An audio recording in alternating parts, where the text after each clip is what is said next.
Hello, welcome to my MLB analysis episode on YouTube, where I will be talking about some of the biggest news in baseball. And for this one, I'm going to be talking about the trade with the White Sox and the Yankees that just happened, where the Yankees acquired Todd Frazier, David Robertson, and Tommy Kahnle from the White Sox in exchange for Tyler Clippard, Blake Rutherford, Ian Clarkin, and Tito Polo. Starting with the probably biggest piece of this deal, Todd Frazier. He is a third baseman and first baseman. He is possibly most known for winning the 2015 Home Run Derby in the inaugural year of its new format. This season, he has a slash line of 207, 328, and 432 with 31 extra base hits, with 16 home runs in 335 plate appearances. He has never really been a player with high on base numbers, but he has consistently shown raw power over the last three seasons, where he has 29 home runs in each of those last three. In Yankee Stadium, it's a definite hitter's park, so he should be able to continue with those numbers. He has improved his walk rate tremendously over this season, and as for where he would play, it looks like the Yankees are not very confident in Chase Headley being the long-term third baseman, but it is possible that Frazier can also see time at first base, a position where there has not been much consistency over the time, and with the recent surgery for Greg Bird's ankle, there isn't really a long-term solution there. He also has the opportunity to do some DHing as well, but most likely he'll be playing third base, and Chase Headley will probably be the DH, and Matt Holliday will be playing first base more long term. His contract expires at the end of the season, and it is unlikely that his rights will be retained by the Yankees long term.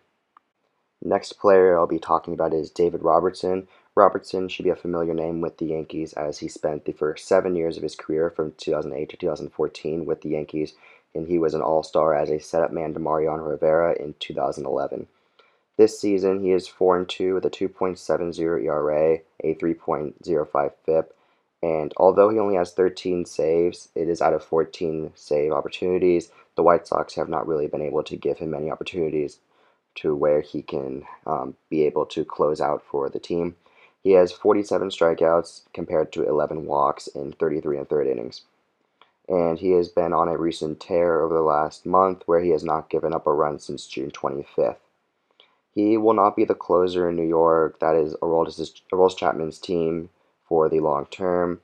And it is likely that Robertson will be the eighth inning man, while Dylan Betances will move out of that role to more of a high leverage option that can be played in any inning. And he has one additional year of team control, so this is a more of a long-term piece for the Yankees as they try to maintain contention.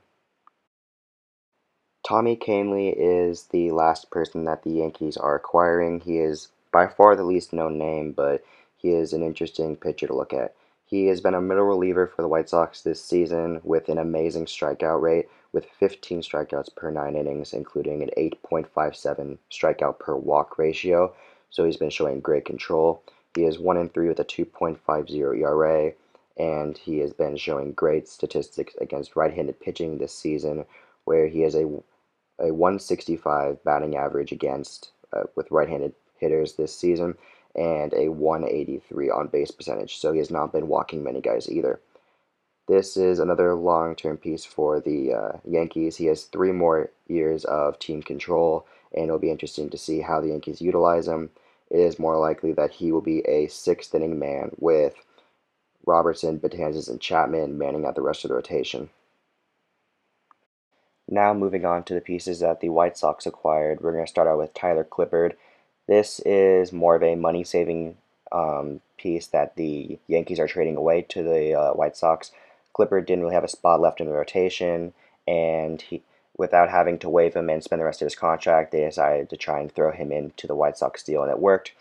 He is a veteran right-handed pitcher. He's been pitching since 2007, and he is not having the greatest of seasons in this year. He has a 4.95 ERA, which is the worst in his career, and he has a high walk rate, a high home run rate, and his FIP is one of the worst in his career, and his ERA is the worst since the 2007 season, where he was primarily a starting pitcher as a September call-up for the Yankees. He has also played for the Nationals and the Diamondbacks, among other teams, in his career. He will be part of a rebuilding process as a middle reliever, but there is an opportunity for him to be traded in August in the post-waiver trade deadline, and there could be something that the White Sox could get out of him in the short-term future. The first prospect that the White Sox acquired is Blake Rutherford. He was the 18th pick in the 2016 Major League Baseball draft, and he is coming in as the number 3 prospect in the Yankees system, number 30th overall in baseball. He can play all 3 outfield positions, but it looks like left field would be the most likely one looking at his tools. He has a projected 55 in both hitting and power on the 20 to 80 scale, with 50 in speed, arm, and fielding, and looks like to be about a 55 overall player, which is a solid MLB starter. This season in Single A Charleston, he has a 733 OPS with 24 extra base hits, 20 of those being doubles, 2 triples, and 2 home runs. His power has not really shown up thus far in the minor leagues, but it is a tool that is expected to grow mightily in the next few years.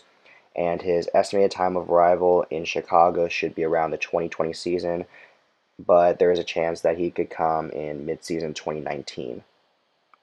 The next prospect that the White Sox are acquiring is Ian Clarkin. Clarkin, it has a lanky frame of 6'5", 215 pounds. He is the 19th overall prospect in the Yankees organization, but he was ranked much higher in the earlier years of his minor league career. He was a 33rd overall pick in the 2013 MLB draft. He was the last of 3 Yankees drafted in the first round of this draft. The first 2 were 2 guys who have very different careers thus far. The first one is Eric Jagielo, and the second one is none other than Aaron Judge. Clarkin has spent both of the last 2 seasons in Single A Advanced Tampa in the Florida State League. This season he is 4-5 with a 2.62 ERA with 58 strikeouts compared to 25 walks in 75 2/3 innings under a innings restriction in 14 games started. His fastball was in the upper 80s to begin the year, but it has regained much of his potential with a 90 to 93 range, topping 95 with good sinking action.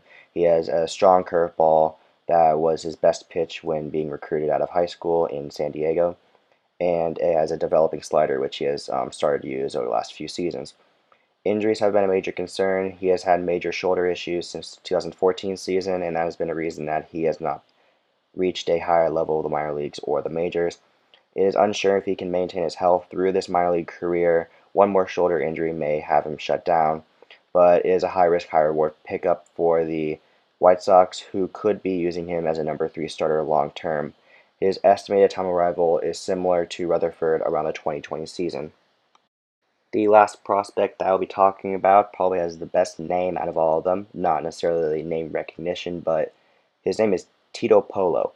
He was the starting center fielder for Team Columbia in the 2017 World Baseball Classic, and that is his greatest recognition thus far. He was acquired from the Pirates to the Yankees in 2016 in the Ivan Nova trade. He has spent most of the season splitting between Single A Advanced and Double A this season. He has a combined 298 batting average with a 358 on base percentage, with 7 triples, 5 home runs, and 25 stolen bases this season. He looks to be a long-term center fielder with good fielding and speed, but he needs to be a little bit more consistent with his base running if he wants to reach the big leagues faster and for more long-term. His estimated time of arrival in the bigs should be around the 2019 season. The White Sox now have 8 of the top 100 prospects in baseball, with the addition of Blake Rutherford, and with the addition of 2 high upside prospects in Ian Clarkin and Tito Polo. They have added good pieces for their future, and they also are looking to trade other players as well. They've already traded Jose Quintana in earlier this week, and they're looking to trade other guys such as Melky Cabrera and other relief pitchers in their system right now. Thank you very much for watching. I hope you'd enjoy, and make sure to watch out for more videos coming out in the future.